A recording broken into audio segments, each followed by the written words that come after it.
अस्सलाम वालेकुम क्लास, क्या हाल है। उम्मीद है आप सब अपने अपने घरों में ठीक होंगे और खूब अच्छे से दिल लगा कर स्टडी कर रहे होंगे।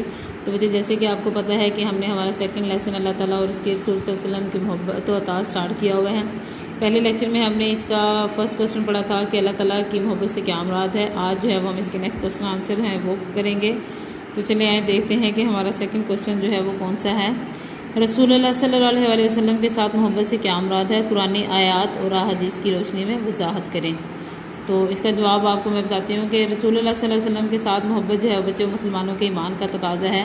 जिस तरह अल्लाह ताला ने इंसानों पर बेशुमार एहसानात किए हैं, इसी तरह रसूलुल्लाह सल्लल्लाहु अलैहि वसल्लम जो हैं वो भी इंसानों के लिए जो है वो रहनुमा और रहबर हैं और मोहसिन हैं। आप वसल्लम की बदौलत ही, आप वसल्लम की वजह से ही हमें जो है वो ईमान की नेमत जो है वो मैसर आई। आप वसल्लम ने इंसानों की भलाई के लिए बेशुमार तकलीफ़ें उठाई। क्योंकि आप वसल्लम का मकसद था कि इंसान जो है वो गुमराही के रास्ते को छोड़कर हदायत की राह इख्तियार कर लें। इन तमाम एहसानात का तकाज़ा ये है कि आप वसल्लम से बहुत ज़्यादा मोहब्बत की जाए, क्योंकि आप सल्लल्लाहु अलैहि वसल्लम की मोहब्बत के बगैर कोई शख्स भी कामिल ईमान वाला, कामिल मोमिन नहीं बन सकता। अल्लाह ताला ने कुरान मजीद में हुब्बे रसूल सल्लल्लाहु अलैहि वसल्लम का तज़किरा करते हुए फरमाया है, बिस्मिल्लाहिर्रहमानिर्रहीम, अन्नबिय्यु औला बिल मोमिनीना मिन अनफुसिहिम। ये सूरह अल-अहज़ाब आयत नंबर 6 है। इसका तर्जुमा है, नबी अकरम सल्लल्लाहु अलैहि वसल्लम मोमिनों के लिए इनकी अपनी जानों से भी ज़्यादा महबूब हैं। अब इसका क्या मतलब है कि मोमिनों की जान और रसूल अकरम सल्लल्लाहु अलैहि वसल्लम की मोहब्बत और ताअत में से अगर किसी एक का इंतखाब भी करना पड़े तो मोमिनों को जो है वो अपनी जान देकर भी इस मोहब्बत के रिश्ते को कायम रखना चाहिए। फिर उसके बाद अल्लाह ताला का इरशाद हुआ, ला तुक़द्दिमू बैना यदाइल्लाहि व रसूलिही वत्तकुल्लाह। ये सूरह हुजरात की आयत नंबर 1 है। इसका तर्जुमा है, अल्लाह ताला और इसके रसूल सल्लल्लाहु अलैहि वसल्लम से आगे ना बढ़ो और अल्लाह ताला से डरते रहो। गुफ्तगू में सलीका, अमल में मुताबकत और रवैयों में अताअत पैदा होगी तो तकवा का हक़ अदा होगा। इसलिए ज़रूरी है कि अल्लाह ताला के काम और रसूलुल्लाह सल्लल्लाहु अलैहि वसल्लम के इरशादात जानने की कोशिश की जाए। नबी अकरम सल्लल्लाहु अलैहि वसल्लम का इरशाद है, पहले ये जो है हमने बच्चे कुरानी आयत पढ़ी थी, अब जो है वो हदीस है। ला यौमिनु अहादुकुम हत्ता आकुना अहब्बा इलैहि मिन वालिदिही व वालिदिही वन नासी अजमाइन। इसका तर्जुमा है, तुम में से कोई ईमान वाला इस वक्त तक नहीं हो सकता जब तक मैं इसे अपने अबा, औलाद और तमाम लोगों से ज़्यादा महबूब ना बन जाऊं।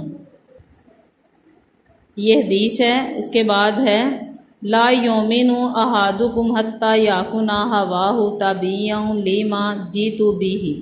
इसका तर्जुमा है, तुम में से कोई उस वक्त तक ईमान वाला नहीं हो सकता जब तक इसकी ख्वाहिशात इसके अहकाम के मुताबिक ना हो जाएं जो मैं लाया हूँ।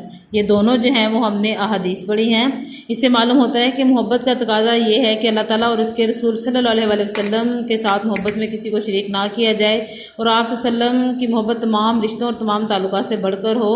आप वसल्लम की अताअत और पैरवी मोहब्बत के इजहार का बेहतरीन तरीका है। इसके बारे में अल्लाह ताला ने कुरान मजीद में इरशाद फरमाया। अब ये जो है बच्चे ये कुरानी आयात है, देखते हैं। आती अल्लाह वाती रसूल वाला तुब्तिलु अमालकुम। ये सूरह मोहम्मद की आयत नंबर 33 है। इसका तर्जुमा है, अल्लाह ताला और इसके रसूल सल्लल्लाहु अलैहि वसल्लम की अताअत करो और अपने अमाल ज़ाया ना करो। अब इससे क्या साबित हुआ कि अताअत के बगैर तमाम अमाल जो हैं वो ज़ाया हो जाते हैं। जो शख्स आप वसल्लम के अहकामात पर अमल किए बगैर मोहब्बत का दावा करता है वो झूठा है। तो ये हजूर पाक सल्लम के साथ मोहब्बत जो है वो आज ये पढ़ा। उसके बाद नेक्स्ट क्वेश्चन जो है वो हमारा पढ़ते हैं कि रसूलुल्लाह सल्लल्लाहु अलैहि वसल्लम की अताअत क्यों ज़रूरी है, वजाहत करें। पहले हमने अल्लाह ताला की मोहब्बत से क्या मुराद है पढ़ा, फिर रसूलुल्लाह सल्लल्लाहु अलैहि वसल्लम की मोहब्बत से क्या मुराद है वो पढ़ा। अब जो है वो ये है कि रसूलुल्लाह सल्लल्लाहु अलैहि वसल्लम की अताअत क्यों ज़रूरी है। तो इसका जवाब जो है वो हम पढ़ते हैं। सबसे पहला पॉइंट है कि अताअत रसूल सल्लल्लाहु अलैहि वसल्लम का हुक्म। अल्लाह ताला ने कुरान मजीद में बच्चे बेशुमार मुकामात पर जहाँ अपनी अताअत का हुक्म दिया है वहाँ रसूल पाक सल्लल्लाहु अलैहि वसल्लम के अताअत को भी लाजिम करार दिया है। अताअत रसूल सल्लल्लाहु अलैहि वसल्लम से मुँह मोड़ने वालों को सख्त वईद सुनाई है। एक जगह इरशाद फरमाया, कुल आतियुल्लाह व रसूल फ़ इन तवल्लौ फ़ इन्नल्लाह ला युहिब्बुल काफिरीन। सूरह आल इमरान की आयत नंबर 32। इसका तर्जमा, ए नबी कह दीजिए कि अल्लाह और उसके रसूल की अताअत करो, बस अगर वो मुंह मोड़ें तो अल्लाह काफिरों को पसंद नहीं करता। इस आयत से साबित होता है कि रसूल अकरम सल्लल्लाहु अलैहि वसल्लम की अताअत हर हाल में लाजिम है। आप सल्लल्लाहु अलैहि वसल्लम ने एक हदीस में भी इरशाद फरमाया, ये पहले हमने जो है वो कुरानी आयत पढ़ी, अब ये जो है वो हदीस है कि तुम में से कोई शख्स इस वक्त तक मोमिन नहीं हो सकता जब तक इसकी हर ख्वाहिश मेरी शरीयत के मुताबिक ना हो, कि जो मैं लेके आया हूँ उसके ताबा ना हो। उसके बाद सेकंड पॉइंट है हुब्बे इलाही का ज़रिया, कि अल्लाह ताला की जो मोहब्बत है उसका क्या ज़रिया है। अल्लाह और उसके रसूल सल्लल्लाहु अलैहि वसल्लम से मोहब्बत का दावा तो किया जा सकता है, मगर इसका सबूत कैसे दिया जाए, अल्लाह ताला ने खुद इसका तरीका जो है वो बता दिया। पढ़ते हैं, कुल इन कुंतुम तुहिब्बून अल्लाह फत्ताबिऊनी युहब्बिबकुमुल्लाह व यगफिर लकुम ज़ुनूबकुम वल्लाहु गफूरुर रहीम। ये आले इमरान की आयत नंबर 31 है। तर्जुमा है, कह दीजिए कि अगर तुम अल्लाह ताला से मोहब्बत रखते हो तो मेरी अत्बा करो, अल्लाह ताला तुमसे मोहब्बत करेगा और तुम्हारे गुनाह बख्श देगा। अल्लाह ताला बख्शने वाला रहम करने वाला है। अब मोहब्बत इलाही जो है वो अस्वाए रसूल सल्लल्लाहु अलैहि वसल्लम की पैरवी ही का नाम है। अताअत में मुकम्मल खुद स्पुर्दगी दरकार होती है। ज़ाहिरी अमल के पीछे दिली चाहत और कल्बी मैलान ज़रूरी होता है, वगरना ये अमल मुनाफ़क़त बन जाता है। इसलिए मुतनब्बा करते हुए इरशाद फरमाया, फ़ला व रब्बिका ला युमिनूना हत्ता युहक्किमूका फ़ीमा शजरा बैनहुम सुम्मा ला याजिदू फ़ी अनफुसिहिम हराजम मिम्मा क़ज़ैता व युसल्लिमू तस्लीमा। ये सूरह निसा की आयत नंबर 65 है, जिसका तर्जुमा है, तुम्हारे रब की कसम ये लोग इस वक्त तक ईमान वाले नहीं हो सकते जब तक अपने तनाज़ात में आप सल्लल्लाहु अलैहि वसल्लम का हुक्म ना मान लें, और फिर ये कि जो फ़ैसला आप सल्लल्लाहु अलैहि वसल्लम करें इस पर तंग दिल ना हो बल्कि पूरे तौर पर इसे तस्लीम कर लें। अताअत व अतबा की अमली शक्ल से ईमान के तकाज़े पूरे होते हैं, तस्लीम और रज़ा की बरक़ात जो हैं वो हासिल होती हैं। नेक्स्ट पॉइंट ये है कि अल्लाह ताला की अताअत का ज़रिया, कि अल्लाह ताला की अताअत का ज़रिया क्या है।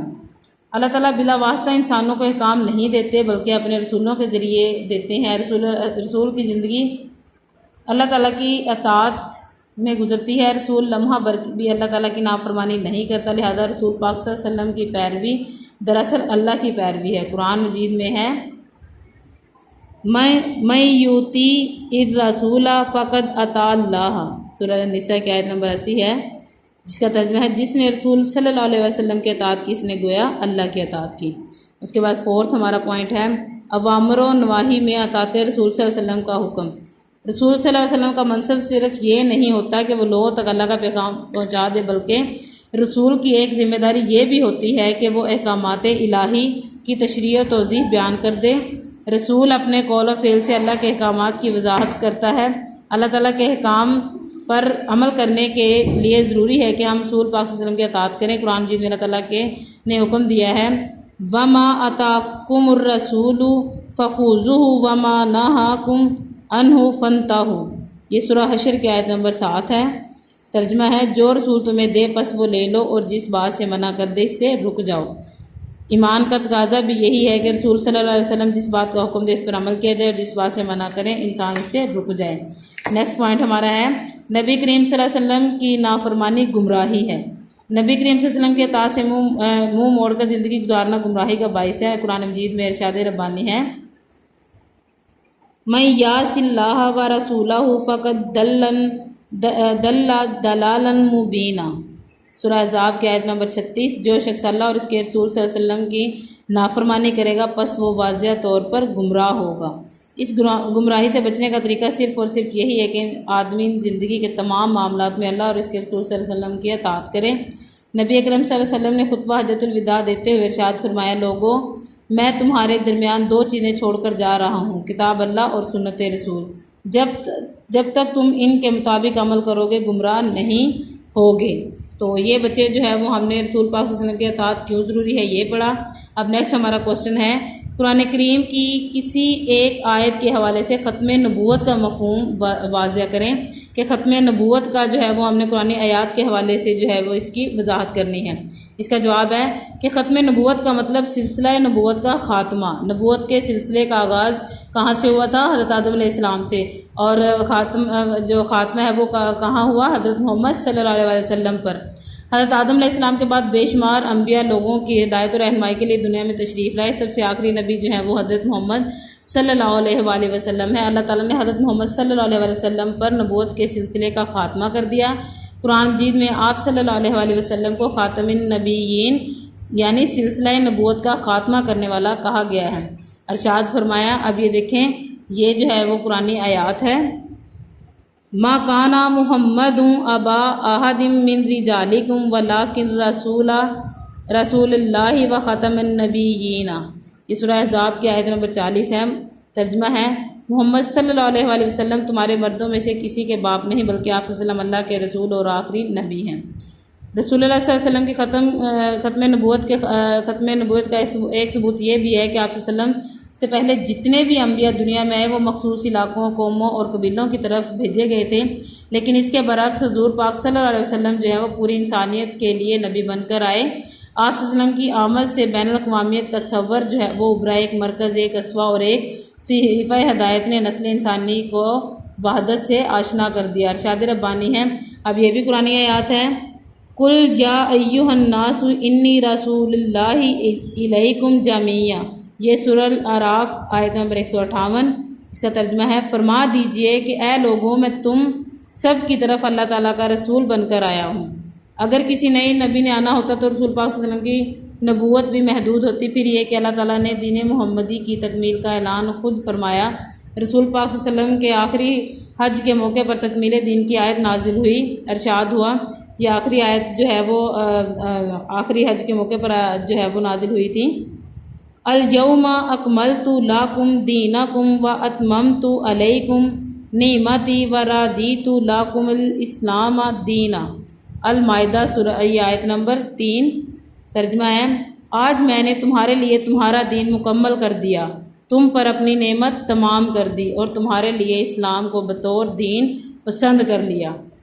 हाँ जी बच्चे, जब दीन मुकम्मल हो गया, नेमत मुकम्मल हो गई, इस्लाम पर रिज़ाए इलाही का वाज़ेह इज़हार रसूल पाक सल्लल्लाहु अलैहि वसल्लम के आखिरी नबी और रसूल सल्लल्लाहु अलैहि वसल्लम का होने का ऐलान है कि अब किसी और नए नबी की ज़रूरत नहीं रही। इसलिए एकामे इलाही मुकम्मल हो गए। अब असवा रसूल सल्लल्लाहु अलैहि वसल्लम को ताअबद मशले राह बनाना है और पैगाम इलाही को अपना दस्तूर हयात समझना है।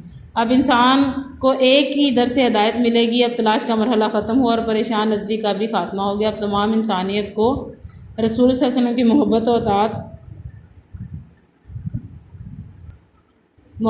अतात और रतबा से काम इलाही का पाबंद बनना है। इसमें हमारी दुनिया और आखिरत की भलाई का राज पोशीदा है। तो बच्चे, ये जो हमारा सेकंड चैप्टर है वो कंप्लीट हो गया है। आज हमने इसके नेक्स्ट 3 क्वेश्चन जो हैं वो किए हैं। अब आपने इनको अच्छे से याद करना है। उसके अलावा आपने ये यहाँ पे जो इसके MCQs और शॉर्ट क्वेश्चन जो हैं ये देखिए, ये MCQs हैं। उसके बाद आपके शॉर्ट क्वेश्चन आंसर जो हैं वो इसी चैप्टर से रिलेट दिए गए हैं। आपने इनको भी जो है वो बहुत अच्छे से याद करना है और अपनी नीट नोटबुक पे राइट करने के बाद ग्रुप में शेयर करना है। इंशाल्लाह नेक्स्ट लेक्चर में मिलेंगे, तब तक के लिए इजाज़त दीजिए। अल्लाह हाफिज़।